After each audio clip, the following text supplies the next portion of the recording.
Hello friends, welcome to my channel Konaseema అందాలు by దేవి. అందరూ ఎలా ఉన్నారు? నేనైతే చాలా బాగున్నాను.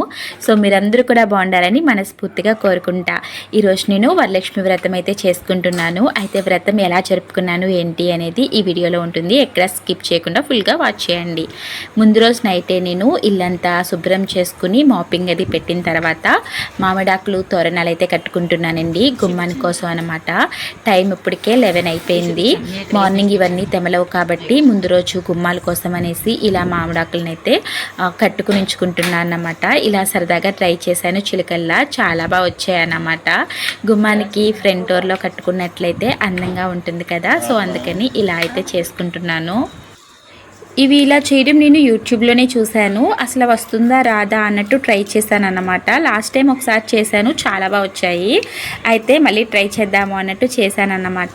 ఏం లేదండి, మామిడాకుని మధ్యలో మనకి స్టిఫ్గా ఉంటుంది కదా, ఆ లైన్ని వదిలేసి సైడ్స్ ఇలా కట్ చేసుకుంటే చాలా ఈజీగానే అయిపోతుంది. కొంచెం టైం పడుతుంది అనమాట, ఓపిక్గా చేసుకోవాలి. చేసేటప్పుడు మరీ హడావిడిగా చేస్తే ఆకులు చిరిగిపోతాయి.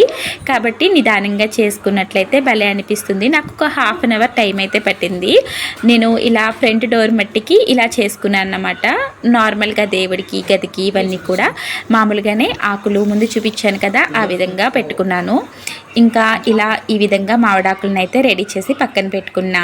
అలానే డైనింగ్ టేబుల్ మొత్తాన్ని కూడా క్లీన్ చేసి ఫ్రెష్గా క్లాత్ వేసుకుని రేపు పూజకి కావాల్సిన ఐటమ్స్ అన్నీ దేవుడి దగ్గర అయితే పెట్టుకోవాలి కదా, అవి టేబుల్ మీద పెట్టుకుని రెడీ చేసుకున్నాను అన్నమాట. ఏంటంటే మర్చిపోకుండా అన్నీ రెడీగా ఉంటాయి అని. ముందుగా అమ్మవారికి అలానే నేను పెట్టుకోవడం కోసం పువ్వులు జాజులు తీసుకున్నాను. అలానే విడి పువ్వులు, తమలపాకులు, ఆవు నెయ్యి, జీడిపప్పు, బియ్యపిండి పెట్టుకున్నాను అన్నమాట. రేపు పూజ కోసం కావాల్సిన వెండి సామాన్లన్నీ కడిగి అవి బాగా తుడిచేసి టేబుల్ మీద అయితే పెట్టుకున్నాను. అలానే పేరెంటాలి కోసం జాకెట్ ముక్కలు, అలానే పసుపు, కుంకుమ, గాజులు తీసుకున్నాను. అమ్మవారికి సరదాగా డెకరేషన్ కోసం అనేసి ఈ ఫ్లవర్స్ కూడా తీసుకున్నాను, అందంగా కనిపిస్తాయి అనేసి. తాంబూలంలో పసుపు కుంకుమ ఏంటి అంటే మనం పొట్లం కట్టి ఇవ్వడానికి టైం ఎక్కువ తీసుకుంటుంది కదా, ఇవైతే చాలా బాగా అనిపించాయి. ప్యాకెట్ వచ్చి 2 రూపీస్ అలా పడినాయి అనమాట. ఇంకా బ్యాంగిల్స్ ఏమో పేరెంటాల కోసం అనేసి తీసుకున్నాను. అవి కూడా ట్రేలో వేసి ఎదురుగా పెట్టుకున్నాను. మర్నాడు పూజ టైంలో మనకి హడావిడి అవ్వకుండా ఉంటుంది కదా, సో అందుకనమాట ముందు రోజు నైటే ఇవన్నీ ఇలా సర్దుకుని టేబుల్ మీద అయితే పెట్టేసుకున్నాను అన్నమాట. మనకి అనుకూలంగా ఉంటుంది. బ్యాంగిల్స్ అయితే కలర్స్ చాలా బాగా నచ్చాయండి. బ్యాంగిల్స్ చాలా బాగున్నాయి. నేను ఇలా రెడ్, గ్రీన్ మెయిన్ శుభం కదా, సో అవి తీసుకున్నాను, చాలా బాగా అనిపించాయి. అలానే కమల పువ్వులు 3 కలర్స్ అయితే తీసుకున్నానండి. చాలా రేట్ చెప్పారు. అరటిపళ్ళు, కొబ్బరికాయలు, ఫ్రూట్స్ కూడా శుభ్రంగా కడిగేసి పెట్టుకున్నాను. అలానే ఎప్పటి నుంచో దేవుడి గదిలోకి ఇలా పూలదండలు అయితే తీసుకుందామని అనుకున్నాను, కానీ కుదరట్లేదు. ఇంక ఈ రోజు ఏంటి అంటే పూజ సామాన్లకి వెళ్ళినప్పుడు అక్కడ ఉన్నాయన్నమాట, సో తీసేసుకున్నాను. ఇంక ఇవన్నీ ఇలా టేబుల్ మీద పెట్టుకుని ఉంచేసుకున్నానన్నమాట. మనకి ఎవరైనా హెల్ప్ ఉండి చేస్తే ఓకేనండి, ఒక్కరే పని చేసుకుని అన్నీ ఆ రోజే చేసుకోవాలంటే అవ్వవు కదా. సో ముందు రోజు నైట్ నేను శుభ్రంగా తలస్నానం చేసి ఇల్లంతా శుభ్రం చేసుకుని టేబుల్ అంతా క్లీన్ చేసి ఆ తర్వాత అవన్నీ కూడా ఇక్కడ పెట్టుకున్నానన్నమాట. అలానే పూజకి సంబంధించిన అన్ని సామాన్లు కూడా ముందుగానే కడిగేసా. అలానే గ్యాస్ స్టవ్ని కూడా శుభ్రంగా కడిగి ముగ్గులు పెట్టుకున్నా. నెక్స్ట్ డే మార్నింగ్ ప్రసాదం కోసం అనేసి ఇక్కడ గారెలకి, బూరెలకి మినపప్పు నానబెట్ట, అలాగే పచ్చిశనగలు కూడా నానబెట్టుకున్నా. ఇంకా చలిమిడి కోసం మనకి ఇక్కడ పెసరపప్పు, అలానే పులిహారకి కావాల్సిన పోపులన్నీ కూడా రెడీ చేసి ఉంచుకున్నాను అన్నమాట. ఇంక ఇవన్నీ అయ్యేసరికి టైం 12 అయిపోయిందండి. అప్పుడు వెళ్ళి కాసేపు ఒక హాఫ్ అన్ అవర్ అలా రెస్ట్ తీసుకున్నాను. అసలు నిద్ర అయితే పట్టలేదు, ఎలా జరుగుతుందా ఏంటని.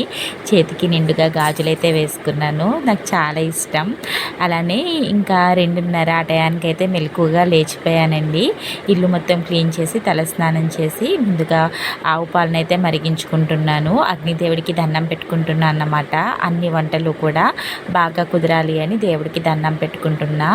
ఎప్పుడైనా సరే మనం చేసే వంట అది ప్రసాదం అవ్వచ్చు, లేదంటే ఇంట్లోకి వండుకున్నా కూడా అది రుచికరంగా ఉంటేనే కదండి తినేవాళ్ళు సంతోషంగా ఆనందంగా తింటారు.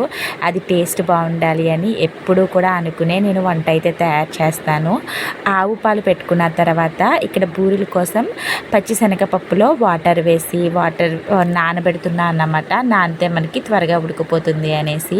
మరొక పక్కన పులిహోర కోసం రైస్ అయితే కడిగి పెట్టేసుకున్నాను. కుక్కర్లో పెట్టేసి 2 విజిల్స్ వచ్చిన తర్వాత తీసుకుంటే పులిహోరకి చక్కగా పర్ఫెక్ట్గా రైస్ అనేది ఉడికిపోతుంది. యాక్చువల్గా 2వ శుక్రవారం అయితే పిల్లలకి సెలవు ఇచ్చారండి వరలక్ష్మి వ్రతం అనేసి. నాకు 2వ వారం కుదరలేదు కాబట్టి నేను 3వ వారం చేసుకుంటున్నా. ఈరోజు పిల్లలకి స్కూల్ కూడా ఉంది, అందుకే హడావిడిగా చేసేసుకుంటున్నా అన్నమాట. వాళ్ళకి లంచ్ బాక్స్ కూడా పెట్టాలి అనేసి ఇక రైస్ అనేది పెట్టేశాను అన్నమాట. అలానే బూర్లకి గార్లకి కూడా ముందుగా పప్పు నానబెట్టుకున్నాను కదా, సో దాన్ని అయితే కడిగేసుకుంటున్నాను. బియ్యం అనేది సపరేట్గా నానబెట్టలేదు, సగం పప్పు గార్లకి రుబ్బుకుంటా. మిగతా పప్పు ఏంటి అంటే బియ్య పిండి కలిపేసి బూరెలు వేసినా కూడా మనకి టేస్టీగా క్రిస్పీగా బాగా వస్తున్నాయి. సో అందుకనేసి ఆ విధంగా చేసుకున్నాను అన్నమాట. ఇక్కడ బూరెలు ఏంటి అంటే బూర్లి పిండి ఇవేంటి అంటే గ్రైండర్ వేయలేదండి, పొద్దున్నే కదా అన్నట్టు మిక్సీ జార్లో వేసేసాను. మనం మిక్సీ జార్లో వేసుకున్నప్పుడు కొంచెం గట్టిగా వాటర్ ఎక్కువ వేయకుండా గట్టిగా రుబ్బుకోవాలి. గారెలు మెత్తగా రావాలి అంటే కొంచెం కూలింగ్ వాటర్ వేసి రుబ్బుకున్నట్లయితే మనకి గారెలు అనేవి పర్ఫెక్ట్గా వస్తాయి. కానీ ఈసారి గారెలు మాత్రం చాలా బాగా వచ్చాయండి. అస్సలు ఆయిల్ అబ్జర్వ్ చేసుకోలేదు. ఇంకా మెత్తగా సాఫ్ట్గా మనం గ్రైండర్లో పిండి వేసి చేసుకుంటే ఎలా వస్తుందో అలా వచ్చాయన్నమాట. చాలా బాగా వచ్చాయి. మరొక పక్కన ఉడికండి చెమటలు కారిపోతున్నాయి. ఇంకా ఈ సౌండ్కి పిల్లలు ఎక్కడ లేచిపోతారా అనుకున్నాను. వాళ్ళ డోర్ దగ్గరికంటే వేసేసి నేను ఇక్కడ ఇవైతే ప్రిపేర్ చేసుకుంటున్నాను అన్నమాట. ముందు రోజు నాకు ఇలా పిండిలు ప్రిపేర్ చేసుకుని పెట్టుకోవడం ఎందుకో అంత ఇష్టం ఉండదు. ఆ రోజే చేసుకుంటాను ప్రసాదాలు.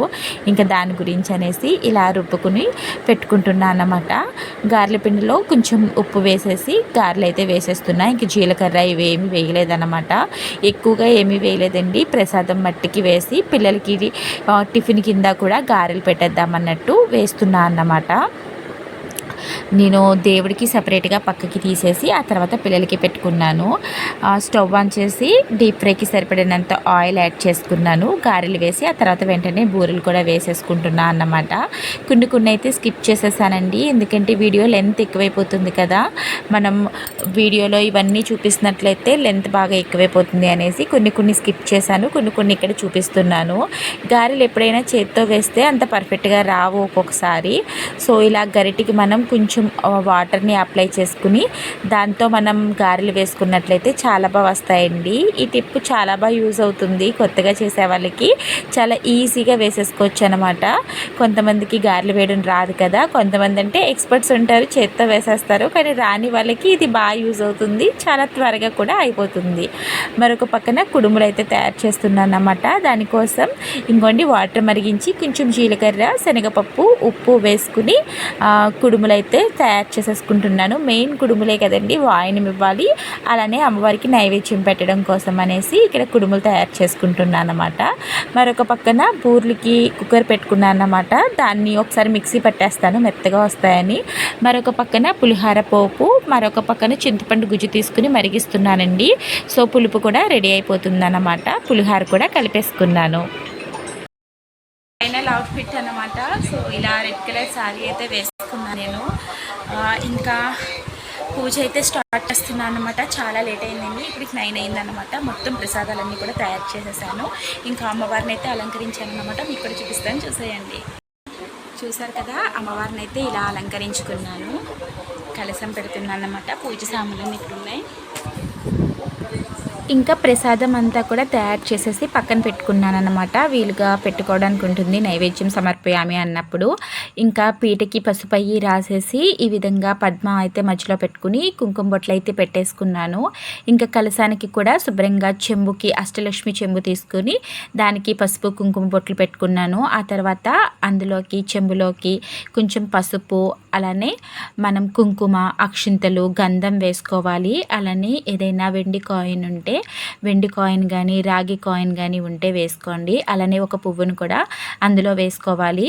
ఇప్పుడు మామిడాకులు అయితే మేము ఇప్పుడు కూడా 5 ఆకులు అయితే పెడతాము, లేదంటే 9 ఇలా అన్నమాట. నానమ్మ నాకు అలా అలవాటు చేశారండి పూజలు చేసేటప్పుడు. మా చిన్నప్పుడు నానమ్మ ఎప్పుడు 5 ఆకులు పెట్టేవారనమాట. 5 లేదంటే 9 పెట్టేవారు. ఇంకా నాకు కూడా అదే అలవాటు అయిపోయింది. కొబ్బరికాయను కూడా శుభ్రంగా కడిగి పసుపు రాసి బొట్టు పెట్టుకుని కలసం మీద అయితే పెట్టుకున్నాను. చాలామంది బియ్యం పోసుకొని కలసం పెట్టుకుంటారు కదా, నేను నార్మల్గా కొన్ని అక్షింతలు వేసి దానిపైన కలసాన్ని అయితే పెట్టేసుకుంటాను. ముందుగా అమ్మవారి ఫోటోకి పూలు వేసి పక్కన పెట్టుకున్నా, అలానే కలసాన్ని అయితే ఏర్పాటు చేసుకున్నాను. మీకు వివరంగా తెలియాలి అన్నట్టు అన్నీ చూపిస్తున్నానండి. ఇక్కడ బ్లౌజ్ పీస్ ఏంటంటే నార్మల్ది పెడుతుంటే అది స్టిచ్ చేయించుకోవడానికి అవ్వట్లేదు. ఇంకా అంటే నేను పర్సనల్గా మామూలుగా ఉండే జాకెట్ ముక్కలు తీసుకోనండి, అంటే కుట్టించుకోనన్నమాట. శారీలో ఉన్న బ్లౌజ్ పీసే కుట్టించుకుంటా. అందుకనేసి శారీలో ఒక శారీ అమ్మవారికి డ్రేప్ చేశాను కదా, ఆ శారీలో ఉన్న బ్లౌజ్ ఎలాగా కుట్టించుకుంటాం కాబట్టి దానినే కలసం మీద పెట్టుకుంటున్నాను. ఇది అది జార్జెట్ క్లాత్ టైప్ అండి, జారిపోతుంది అనమాట, స్టిఫ్గా లేదు. దానికి కూడా మనం పసుపు, గంధం, అలానే కుంకుమ బొట్టు అయితే పెట్టుకోవాలి. ఇక్కడ అమ్మవారికి సారీ డ్రేపింగ్ చేసిన వీడియో అనేది తీసానండి, అది ఎలా స్కిప్ అయిపోయిందన్నమాట. సో ఆ వీడియో లేదు. అమ్మవారికి మన దగ్గర ఉన్న ఏదైనా గోల్డ్ ఆభరణంతో అమ్మవారిని అలంకరించుకోవచ్చు. యాక్చువల్గా ఇక్కడ ఏదన్నా వేద్దామన్నా కూడా అది ఉంటుందా పడిపోతుందా అన్నట్టు అనిపించింది అనమాట. ఆ బ్లౌజ్ పీస్ కొంచెం డెలికేట్గా అనిపించింది నాకు అది, కానీ పచ్చన కదా అని పెట్టుకున్నాను. అలానే గాజులు కూడా మనం గాజులు వేసుకోవాలి. ఇలా డజన్ గాజుల వరకు కలసం మీద అయితే వేసుకున్నాను. ఒక్కొక్కరు ఒక్కొక్క పద్ధతిలో చేసుకుంటారు కదండి, మేము చేసుకునే పద్ధతిని ఇక్కడ మీకు చూపిస్తున్నాను అన్నమాట. నేను ప్రతి సంవత్సరం ఎలా పూజ చేసుకుంటానో అలానే పూజ చేసుకుంటున్నాను. ఏమన్నా తప్పుగా చేసుంటే మాత్రం నన్ను క్షమించండి, నాకు వచ్చిన పద్ధతిలో చేసుకుంటున్నాను అన్నమాట. అలానే కలసాన్ని అయితే పెట్టేసుకున్నాను. ఇంకా తోరం కోసం అలానే మెడలో బొందు వేసుకోవడం కోసం అనేసి దారాన్ని అయితే తీసుకున్నాను. ఇలా సన్నపాటి వైట్ రీల్ తీసుకుంటే మనకి చక్కగా లావుగా కాకుండా చక్కగా వస్తుందండి బొందు, తోరం కూడా. ఇంకా ఈ తోరాన్ని ఏంటంటే చేసుకుంటున్నాను అన్నమాట. 9 పోగులు ఉండాలన్నమాట. మనకి కథ పుస్తకంలో కూడా రాసి ఉంటుంది 9 పోగులు గల 9 పోగులు వేసుకోవాలి అనేసి రాసి ఉంటుంది. సో ముందుగా నేను మెడలో వేసుకునే బొందు కోసం అనేసి ఇక్కడ 9 పోగులతో అయితే చేసుకుంటున్నాను. ఇంకా లక్ష్మీ వ్రతం మీరు ఎలా సెలెక్ట్ చేసుకున్నారు అనేది కామెంట్ సెక్షన్లో షేర్ చేయండి. ఈ ఇయర్ చాలా ప్రశాంతంగా అనిపించింది. చాలా త్వరగా లేచాను కాబట్టి పూజకి అన్నీ కూడా హడావిడి లేకుండా చక్కగా అయిపోయాయి అన్నమాట. ఈ 9 పోగులు గల తోరాన్ని కూడా నేను చక్కగా పసుపు ఫుల్గా రాసుకోవాలి. ఎక్కడ పొడి ఉండకుండా చక్కగా పసుపులో కలుపుకుని రాసుకోవాలండి. ఆ తర్వాత మరొక 9 పోగులతో మళ్ళీ ఇంకొక తోరం వేసుకుంటున్నాను. ఇది చేతికి కట్టుకోవడం కోసం అన్నమాట. ఒకటి మెడలోకి, ఒకటి చేతికి, అలానే 2 సెట్లు వేసుకోవాలి. ఒకటి ఏంటంటే మనకి, ఇంకొకటి మనం వాయినం ఇస్తాం కదా వాళ్ళకి కూడా మెడలోకి బొందు, చేతికి తోరం అనేది రెడీ చేసి ఉంచుకోవాలన్నమాట. సో మా ఇద్దరి కోసం, నేను వాయినం ఇచ్చే వాళ్ళ కోసం, అలానే నాకు ఇద్దరికి ప్రిపేర్ చేసుకుంటున్నాను అన్నమాట. ఇలాగా దీని మొత్తానికి కూడా పసుపు రాసుకుని ఎక్కడ పొడి అనేది ఉండకుండా చూసుకోవాలి. నేను ఈ వరలక్ష్మి వ్రతానికి ముందుగానే ఒక గిన్నెలోకి పసుపు తీసుకుని కొంచెం పలుచగా వాటర్ వేసి కలుపుకుంటానండి. ఇలా తోరాలకి అలానే గుమ్మాలకి ఇవన్నిటికి రాయడానికి ఉంటుంది అనేసి. అలానే మనం కూర్చునేటప్పుడే పక్కన ఒక గిన్నెతో వాటరు, ఒక క్లాత్ పెట్టుకుంటే పద్దాకా అస్తమాట్లు లేవకుండా చక్కగా అక్కడే చేయి కడిగి తుడుచుకోవచ్చు అనమాట. చిన్న చిన్న టిప్స్ ఏంటి, మనం పూజ చేసుకున్నప్పుడు చాలా ప్రశాంతంగా అనిపిస్తుంది. అస్తమాట్లు లేవాలన్నా లేవలేం కదండి, అన్నీ చేసుకుని చేయాలి కష్టమైపోతుంది. ఇక్కడ చూసారు కదా, నేనేం చేస్తాను అంటే 5 పువ్వులు పెడతాను, అలానే 4 ముడులు వేస్తానండి. మొత్తం మనం కట్టే తోరానికి, చేతికి కట్టుకునే తోరానికి 9 ముడులు అయితే వేసుకోవాలన్నమాట. ఆ 9 ముడులకి కూడా ఫస్ట్ నేను పువ్వుతో స్టార్ట్ చేస్తాను. ఒక పువ్వు పెట్టి తర్వాత నార్మల్గా ఇలా మామూలు ముడి వేసేస్తాను అన్నమాట. మళ్ళీ ఇంకొక పువ్వు పెట్టుకుని ఇలా అన్నమాట. మరి నానమ్మ ఎందుకు ఇలా చేసేవారన్నది నాకు తెలీదు, కానీ మాకైతే ఫస్ట్ నుంచి ఇలానే అలవాటు. అందుకని ఒక పువ్వు, ఒక ముడి ఇలా అన్నమాట. 5 పువ్వులు కట్టి 4 ముడులు అయితే వేస్తాను. మొత్తం 9 ముడులు అవుతాయి అన్నమాట. ఇలాగా మీరు కావాలంటే ఆకులు కూడా పెట్టుకుని చేసుకోవచ్చు, లేదంటే మొత్తం అన్నీ కూడా 9 కూడా పువ్వులు పెట్టి చక్కగా చేతికి కట్టుకోవచ్చు అన్నమాట. చాలా అందంగా ఉంటుంది. నాకు ఈ వరలక్ష్మి వ్రతానికి మెయిన్గా అన్నిటికన్నా ఇష్టమైనది తోరం అండి. చేతికి ఎంత నిండుగా అనిపిస్తుందో కదా, నాకైతే చాలా చాలా ఇష్టం అన్నమాట. తోరం కట్టుకోవడం అంటే చాలా నచ్చుద్ది. ఈ విధంగా మొత్తం కట్టుకోవాలన్నమాట.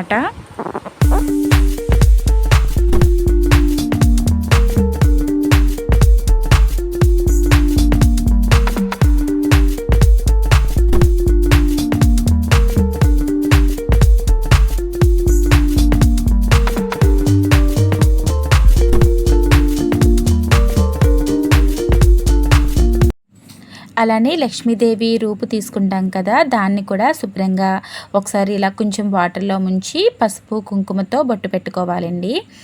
మన దగ్గర కొత్తది ఉంటే కొత్తది తీసుకోవచ్చు, లేదు అనుకుంటే పాత రూపు ఉంటుంది కదా, లాస్ట్ ఇయర్ చేసుకున్న రూపు, దానిని ఆవు పాలల్లో ముంచి దాన్ని కూడా వేసుకోవచ్చు అన్నమాట.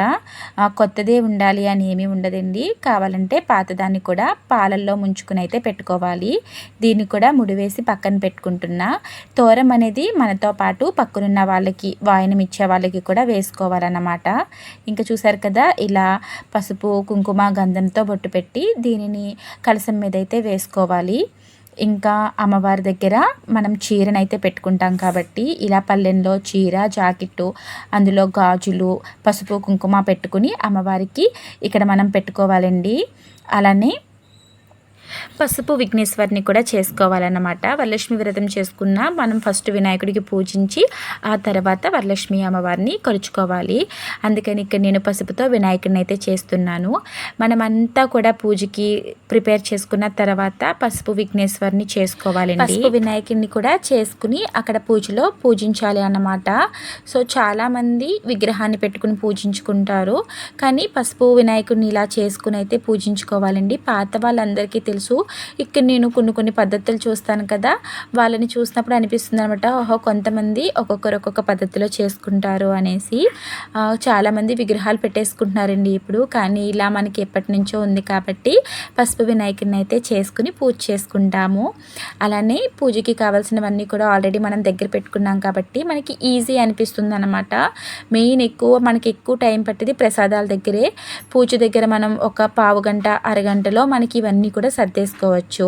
వినాయకుడికి పొట్టు పెట్టి వినాయకుడిని కూడా పెట్టుకుంటున్నాను అన్నమాట. ఇంకా అలానే నా దగ్గర ఉన్నటువంటి వినాయకుడు, లక్ష్మీదేవి, ఆవు దూడ, అలానే తులసి కోట, ఇవన్నిటిని కూడా దేవుడి దగ్గర పెట్టుకున్నాను అన్నమాట. వీటన్నిటికి పసుపు కుంకుమ బొట్లు పెట్టి పూలతో అలంకరించుకుంటున్నాను. అమ్మవారికి పువ్వులు అయ్యి పెట్టుకుంటున్నాను అన్నమాట. నేను ఏదైనా పూజ చేస్తే నాకు పువ్వులు నిండుగా ఉండాలండి, అప్పుడు మనసుకు ప్రశాంతంగా అనిపిస్తుంది. ముందు రోజే పువ్వులన్నీ కూడా తెచ్చుకుని ఉంచుకున్నాను అన్నమాట. ఇంకా అవన్నీ పెట్టి అమ్మవారిని మనసారా పూజించుకుంటున్నాను. పూజ చేసేటప్పుడు మనసులో ఎటువంటి డిస్టర్బెన్స్ లేకుండా మనసంతా ఆ దేవుడి మీదే ఉంచి మనం పూజ చేసుకున్నట్లయితే మనకి బాగా అనిపిస్తుందండి. ఒక పాజిటివ్ వైబ్ అనేది వస్తుందన్నమాట. మనం అమ్మవారిని ఏమీ కొలవక్కర్లేదు, శ్రద్ధగా పూజ చేసుకుంటే చాలు. మనకి ఏం కావాలి అనేది ఆ అమ్మకి ముందే తెలుసు. సో మనం ఏమీ అడగకపోయినా మనకి ఇవ్వాల్సిందంతా కూడా అమ్మ ఇస్తుందండి. వరలక్ష్మి వ్రతం అనేది సంవత్సరంలో ఒకసారి మనం చేసుకుంటాం కాబట్టి చేసుకునేటప్పుడు మైండ్ అంతా కూడా అక్కడే పెట్టి శ్రద్ధగా ఒక అరగంట సేపు పూజ చేసుకుంటే మనకి ఒక పాజిటివ్ వైబ్ వస్తుంది. కథ చదివేటప్పుడైతే నాకు నిజంగా ఒక వైబ్రేషన్ లాగా అనిపిస్తుందండి. కథ చదివే మధ్యలో అయితే నాకు నిజంగా చాలా పాజిటివ్గా అనిపిస్తుంది. ఒళ్ళంతా కూడా జలతరించినట్టు అనిపిస్తుంది అన్నమాట. మీకు కూడా ఈ ఫీలింగ్ కలుగుతుందా? కలిగినట్లయితే తప్పకుండా కామెంట్ సెక్షన్లో షేర్ చేయండి. ఇక్కడ నేను దీపాలు అయితే పెట్టుకుంటున్నాను. ఇవి నాకు అత్తయ్య గారు లాస్ట్ టైం ఊరు వెళ్ళినప్పుడు ఇచ్చారన్నమాట, వెండివి. అలానే ఇవి కూడా పెట్టుకుంటున్నా, కామాక్షి దీపాలు అన్నమాట. పసుపు కుంకుమ పెట్టి అలంకరించుకుని ఆ తర్వాత దీపారసన అయితే చేసుకుంటున్నాను. దీపం పెట్టేటప్పుడు కూడా కింద ప్లేట్ వేసుకోవచ్చు, లేదంటే అక్షింతలు వేసి మనం పెట్టే దీపాన్ని దీపపు కుందునైతే పెట్టుకోవచ్చు అన్నమాట. అలానే ఈరోజు నేను ఆవు నేతితోనే దీపారాధన చేసుకుంటానండి. నార్మల్గా అయితే కొబ్బరి నూనెతో కూడా మనం చేసుకోవచ్చు, కానీ ఆవు నెయ్యితో చేసుకుంటే మంచిది కాబట్టి ఆవు నెయ్యి దీపారాధన అయితే చేసుకుంటానన్నమాట. వీటన్నిటిలో కూడా ఆవు నెయ్యి వేసుకుని ఒత్తులు కూడా వేసేసుకుని ఉంచుకుంటున్నాను. మామూలుగా మనం ఒక్క దీపమే పెడితే 2 ఒత్తులు వేసుకోవాలండి. మనం 2 దీపాలు పెట్టినట్లయితే ఒక్కొక్క దాంట్లో 2 ఒత్తులు వేసుకుని వెలిగించుకోవచ్చు. నేను ఎన్ని ఒత్తులు వేయాలి ఏంటి అనేది చాలా కన్ఫ్యూజ్ అయిపోయేదాన్ని స్టార్టింగ్లో. కామాక్షి దీపం వెలిగించినప్పుడు అందులో 3 ఒత్తులు వేసుకుని వెలిగించుకోవాలి. నార్మల్గా దీపారాధన ఒక కుందే పెట్టి చేసుకుంటే ఒక కుందో 2 ఒత్తులు చొప్పున 4 ఒత్తులు వేసి వెలిగించుకోవాలి. లేదా 2 కుందులు పెట్టుకున్నట్లయితే ఒక దాంట్లో రెండే వేసుకుని వెలిగించుకోవచ్చండి. మనం ఇంట్లో ఇన్ని ఫాలో అవుతామా, కానీ అన్నవరం వెళ్ళినప్పుడు అక్కడ దీపారాధనలో ఒకే ఒక్క ఒత్తేసి ఆయిల్ వేసేసి ఇచ్చేస్తారు. మనం దాన్నే వెలిగించుకుంటాము. కానీ ఇంట్లో చేసుకునేటప్పుడు ఏంటంటే కొంచెం మనం చాదస్తంగా అనుకోవచ్చు, లేదంటే ఏం చేయాలా అన్న కన్ఫ్యూజన్తో, లేదా ఒకలా చేశారు మనం ఎలా చేయాలి, ఇలా 100 థాట్స్ అయితే బ్రెయిన్లో రన్ అవుతూ ఉంటాయి కదా. సో దానికోసం నేను ఒకసారి పంతులు గారిని అడిగితే ఆయన చెప్పారన్నమాట, ఒక దీపారాధన ఒక్కటే మీరు దీపం కుంది పెట్టుకున్నట్లయితే అందులో రెండు చొప్పున 2 వేసుకోవాలి. అదే 2 దీపాలు పెడితే ఒక దీపంలో 2 ఒక దీపంలో 2 పెట్టుకుంటే సరిపోతుంది అని అయితే చెప్పారన్నమాట. అప్పుడు నాకు కొంచెం క్లియర్గా అర్థమైంది. పూజలు అనేవి సరిగ్గా ఒక్కొక్కలా ఫాలో అవుతూ ఉంటారు కదండి. సో మనకి తెలియనివి ఏదైనా షేర్ చేసుకుంటే తెలుస్తుంది కదా తెలియని వాళ్ళకి అని అనుకుంటాను. ఏదైనా తెలియకపోతే ఖచ్చితంగా దాన్ని తెలుసుకుంటానన్నమాట. ఎందుకు ఇలా అని మనం ఒకసారి తెలుసుకుంటే మనకి అది రెండోసారి రిపీట్ అవ్వదు కదా, ఇంకా దాన్ని గురించి ఆలోచించక్కర్లేదు అని తెలుసుకుంటానన్నమాట. సో ఆ విషయాన్ని ఇక్కడ మీతో షేర్ చేశాను. అలానే ఇక్కడ వస్త్రం జంజం అనేది రెడీ చేసుకుంటున్నాను. నార్మల్గా దూది ఉంటుంది కదా, దాంతో వినాయకుడికి వస్త్రం జంజం చేసుకుంటాను. అలానే కలసం మీదకి కూడా వస్త్రం జంజం అనేది తయారు చేసుకుని ఉంచుకుంటానన్నమాట. ఇక్కడ వాయనంలోకి కూడా రెడీ చేసేసుకున్నానన్నమాట. 12 కుడుములు వాయనం ఇస్తాను. అలానే అందులో కూడా జాకెట్ ముక్క, గాజులు, పసుపు, కుంకుమ, తోరం, అలానే మెడలోకి బొందు, శనగలు కంపల్సరీ అన్నమాట. శనగలు కూడా ఇచ్చుకోవాలి. నేను అక్కడ చీర పెట్టాను కదండి, ఆ చీర మీద కూడా మనం తాంబూలం అయితే పెట్టుకోవాలి. అలానే వినాయకుడికి తాంబూలం పెట్టాలి, మనం లక్ష్మీదేవికి కూడా తాంబూలం పెట్టాలి. ఖచ్చితంగా మనం పూజలో 4 తాంబూలాలు అయితే పెట్టవలసి వస్తుందన్నమాట. 4 కూడా ముందే రెడీ చేసుకోండి. తాంబూలంలో చిల్లరున్నా ఉండకపోయినా ఒక్క మాత్రం కంపల్సరీ ఉండాలన్నమాట.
ఇంకా పూజలో కూర్చుని ఏమన్నా మర్చిపోతే మా వారిని అడుగుతూ ఉన్నానండి, ఆయన తెచ్చిస్తున్నారు.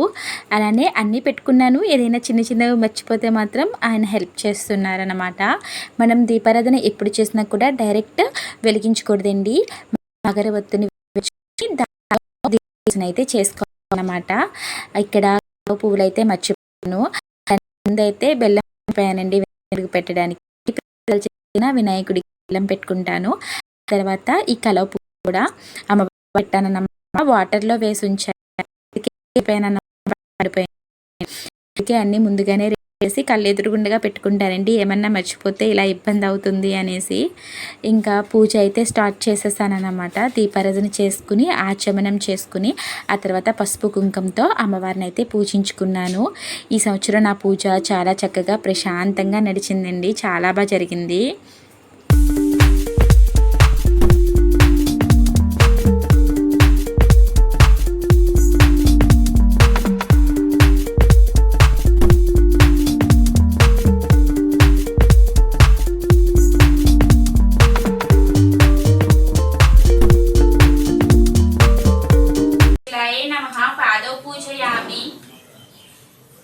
चपलाये नमः चानुनी पूजयामि पीतांबराये नमः ऊरु पूजयामि कमलवासिन्ये नमः कटिं पूजयामि पद्मलाये नमः नागिं पूजयामि मदनमात्रे नमः स्थानं पूजयामि कंबुकंटे नमः कंठं पूजयामि सुमुखे नमः मुखं पूजयामि सुनेत्राये नमः नेत्रो पूजयामि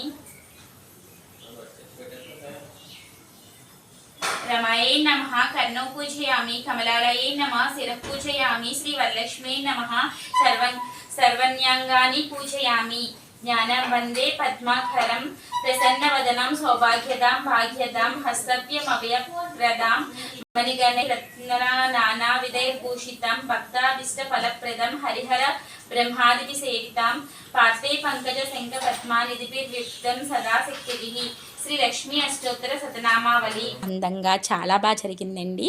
సో ఇక్కడ ప్రసాదాలు వచ్చేసి కుడుములు, దద్దోజనం, పాయసం, ఇంకా శనగలు, ప్రసాదం, చలిమిడి, పానకం, వడపప్పు, అలానే తాలింపు శనగలు, బూరెలు, గారెలు, ఇంకా పులిహోర చేశానండి. సో ఇవన్నీ కూడా పేరెంటాల కోసం రెడీ చేసి ఉంచానన్నమాట. అలానే వాయనం పెట్టాను. అక్కడేమో నేను వేసుకునే కొత్త సారీ, అలానే దాని మీద తాంబూలం గాజులు అయితే పెట్టుకున్నాను. అలానే అమ్మవారికి ఫ్రూట్స్ అయితే పెట్టానన్నమాట. సో ఎప్పుడు కూడా మనం అమ్మవారికి ప్రసాదం పెట్టినప్పుడు మంచినీళ్ళు కూడా కంపల్సరీ పెట్టాలండి. సో వాటర్ కూడా పెట్టుకోవాలన్నమాట. సో ఇలా అన్నమాట పూజ జరిగింది. బాగా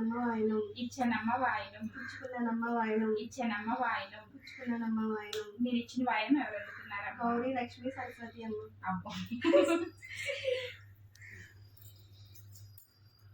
చెప్పాలి వరలక్ష్మి తల్లి అంటారు కొంతమంది. గౌరీ లక్ష్మి. సో ఫ్రెండ్స్ చూసారు కదా, ఇది వరలక్ష్మి వ్రతం. ఈ సంవత్సరం ఇలా చేసుకున్నాను. వచ్చే సంవత్సరం కూడా ఇంతే ఓపికనివ్వమ్మా అని దండం పెట్టుకున్నాను. Thank you.